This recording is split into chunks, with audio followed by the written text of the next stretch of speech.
Hello friends, hi, this is Apurva and I welcome you to my YouTube channel Civils Tube. I hope you all are doing good.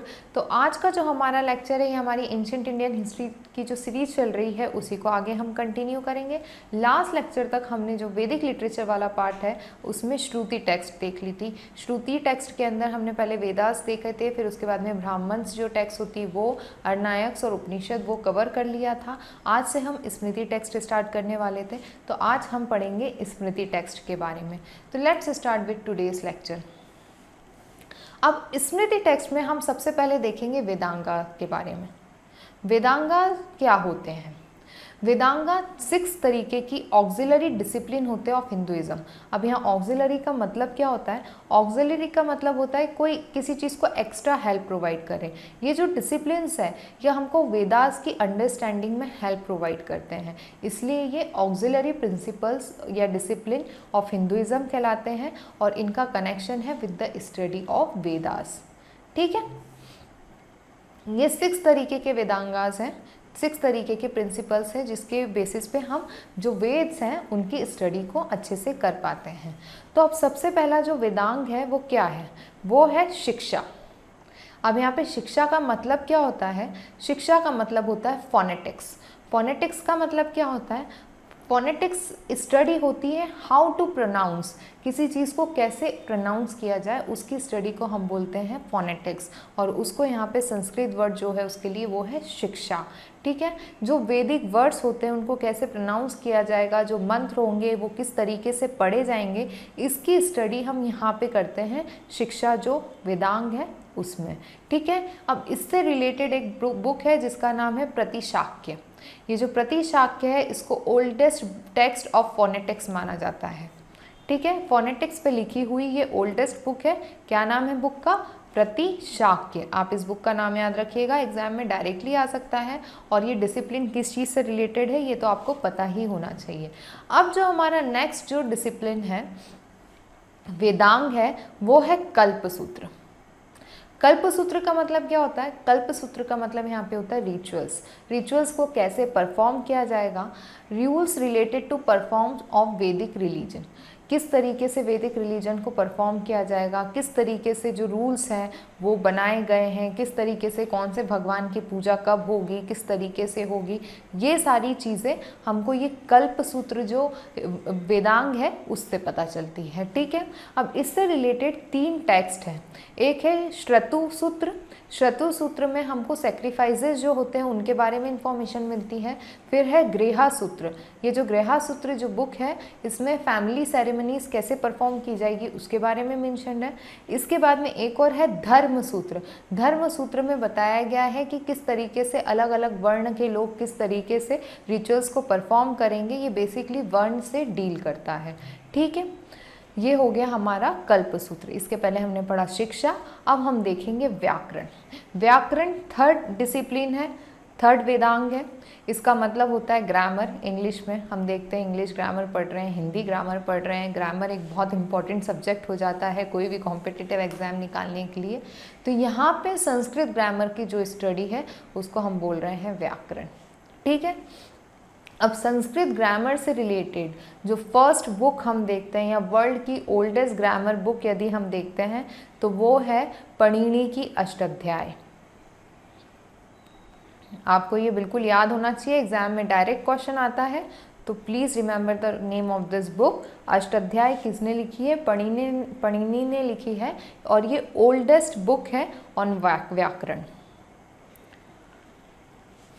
अब हम देखेंगे 4th principal के बारे में जिसको बोला जाता है निरुक्ता। निरुक्ता का मतलब क्या होता है? इटिमोलॉजी। इटिमोलॉजी मतलब कलेक्शन ऑफ डिफ़िकल्ट वर्ड्स। जो डिफ़िकल्ट वर्ड्स हैं उसको कैसे प्रोनाउंस किया जाएगा, उसको कैसे बोला जाएगा, उन सब से डील करता है ये पर्टिकुलर सेगमेंट। इसका नाम है Nirukta. A collection of difficult वैदिक वर्ड्स इसमें दी गए हैं।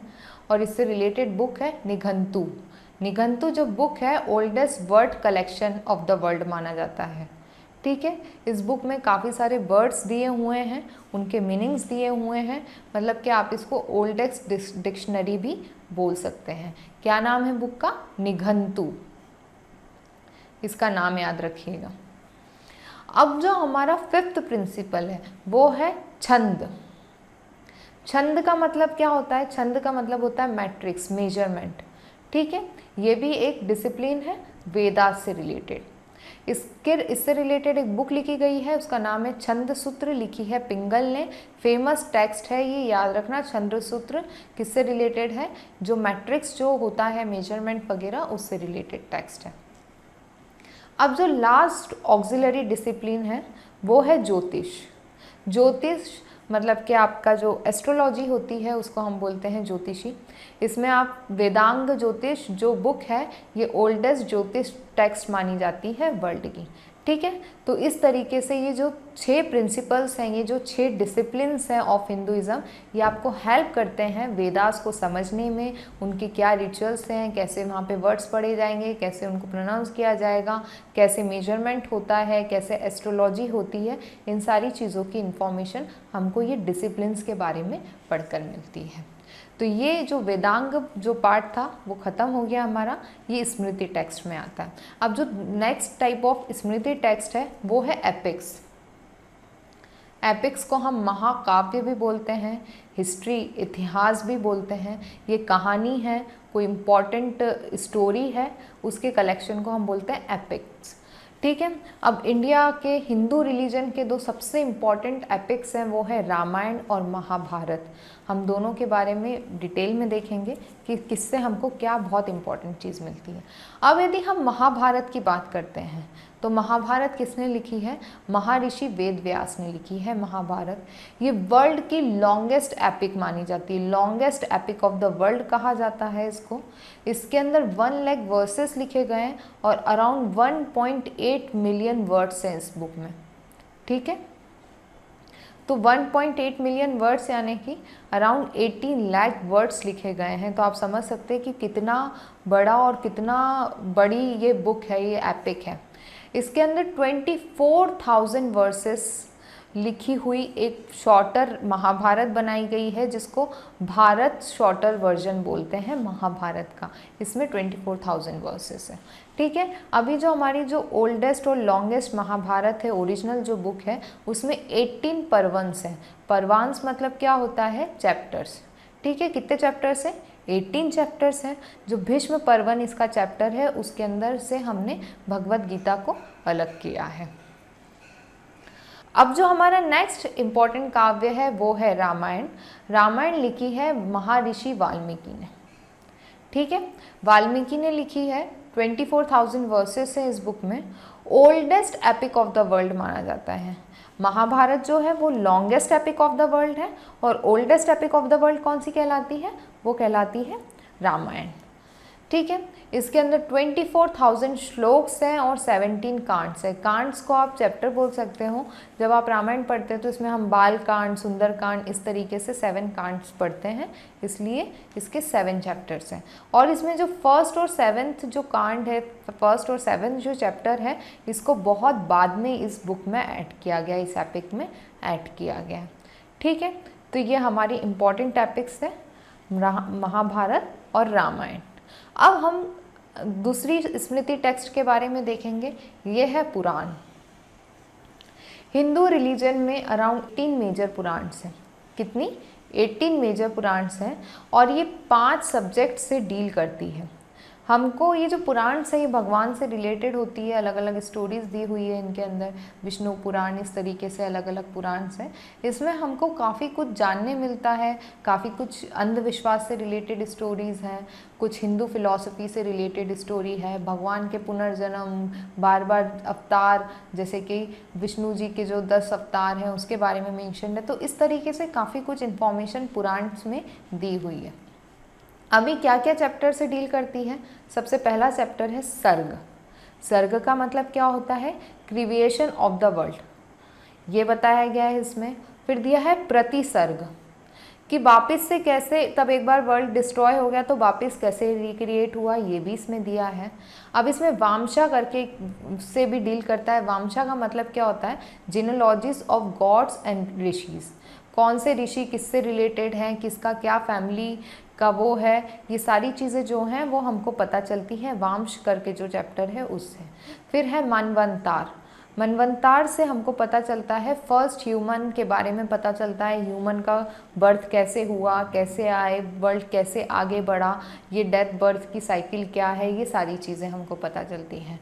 इसके अलावा वामशानु चरित्र, वामशानु चरित्र जो है इसमें हमको जो डिफरेंट डायनेस्टीज़ है, किंग्स हैं, उनके बारे में पता चलता है, उनकी जेनोलॉजीज़ के बारे में पता चलता है, उनकी क्रोनोलॉजी के बारे में हमको यहाँ से पता चलता है। तो पुराण से बेसिकली हमको काफ़ी कुछ हिस्टोरिकल मैटर मिलता है।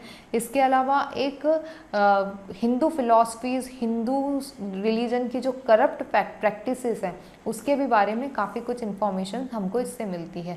इसमें सेजेस के बारे में दिया हुआ है, डेमीगॉड्स के बारे में दिया हुआ है, फिलॉसफिकल डिस्क्रिप्शंस दिए हुए हैं, कंट्री की उस समय की जोग्राफिकल कंडीशन बताई है, कॉस्मोलॉजी से भी ये डील करता है।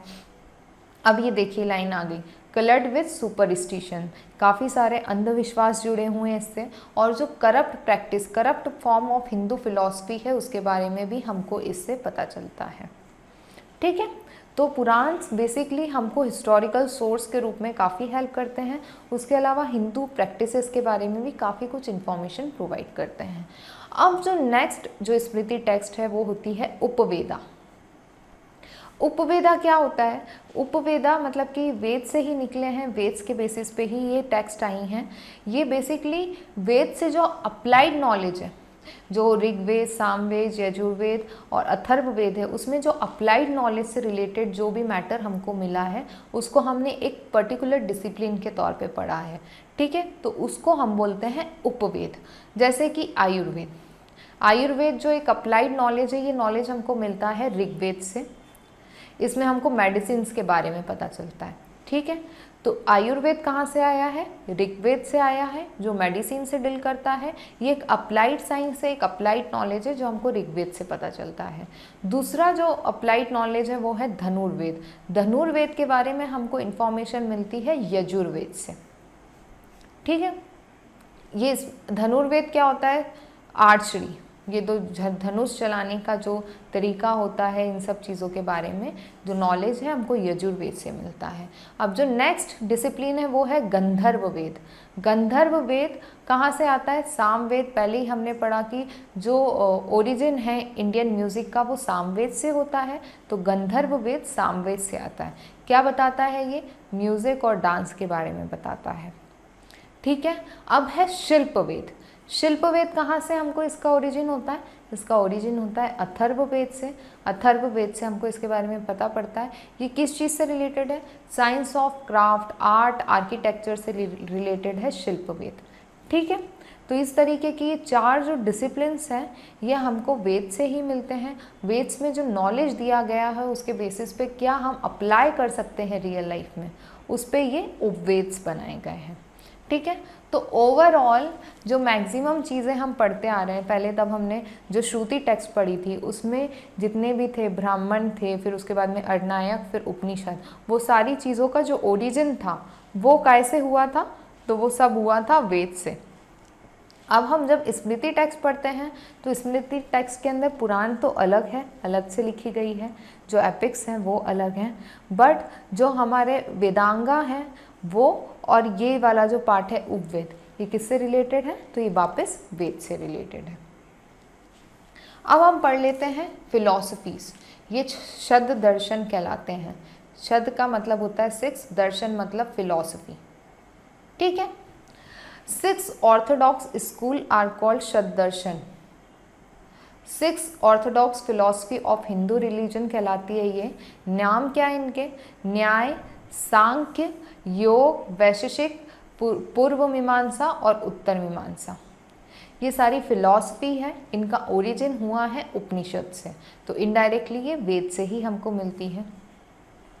अब ये फिलॉसफी हमको क्या बताती है? मॉरल वैल्यूज़ बताती है। इनका मेन ऑब्जेक्टिव होता है कि थ्योरी ऑफ कर्म और रीबर्थ पे ये काम करती है। ये मोस्ट ऑफ द जो फिलॉसफीज़ है इनका यही काम है कि आपको मोक्ष कैसे मिलेगा, मोक्ष की प्राप्ति के लिए आपको क्या करना चाहिए, उस चीज़ की स्टडी, उस चीज़ से रिलेटेड फिलॉसफी से डील करते हैं ये सारे स्कूल्स। ठीक है, तो ये काय से मेनली बिलीव करते हैं? थ्योरी ऑफ कर्म और रीबर्थ, और ये बताते हैं कि moksha, salvation is believe to be the liberation from cycle of death and birth. ठीक है। तो जो मोक्ष की जो प्राप्ति होती है, साल्वेशन, वो आपका अल्टीमेट गोल है, एम है। ये हमको ये फिलॉसफीज से पता चलता है और ये फिलॉसफीज का मेन ऑब्जेक्टिव यही होता है। ठीक है। अब ये फिलॉसफीज हमको कहाँ से मिली है? तो ये फिलॉसफीज बेसिकली आई है उपनिषद से। ठीक है। अब जब हम फिलॉसफीज की बात करते हैं और फिलॉसफीज पढ़ते हैं तो हम दो स्कूल्स की बात करते हैं।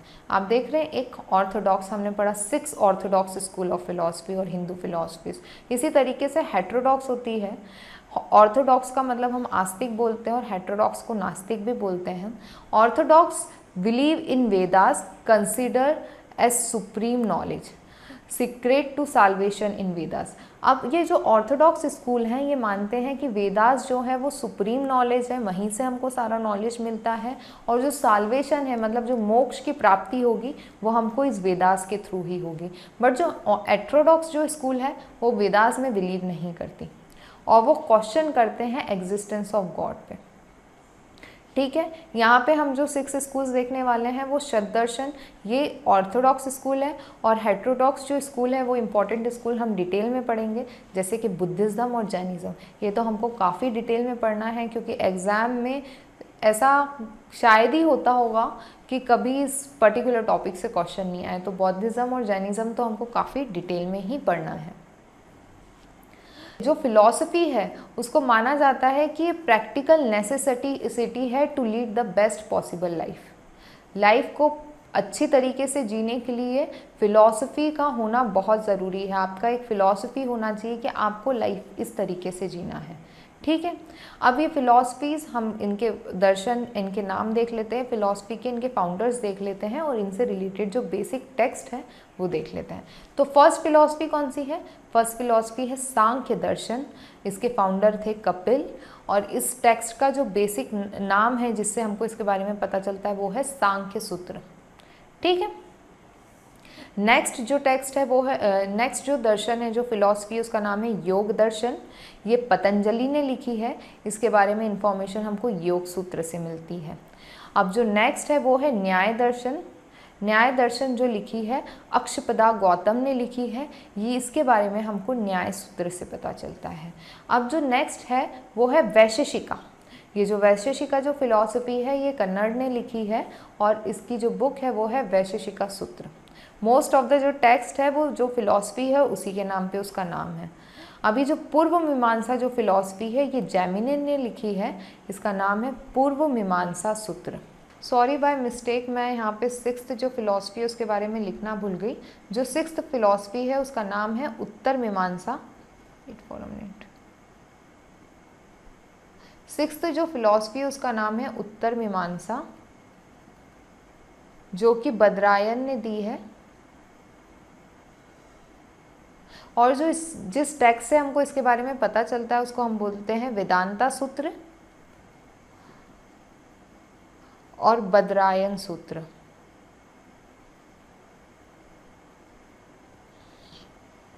तो ये हमारी जो 6 फिलॉसफी है वो यहीं पर ख़त्म होती है और हमारा जो वैदिक लिटरेचर वाला पार्ट है वो यहीं पर फिनिश होता है।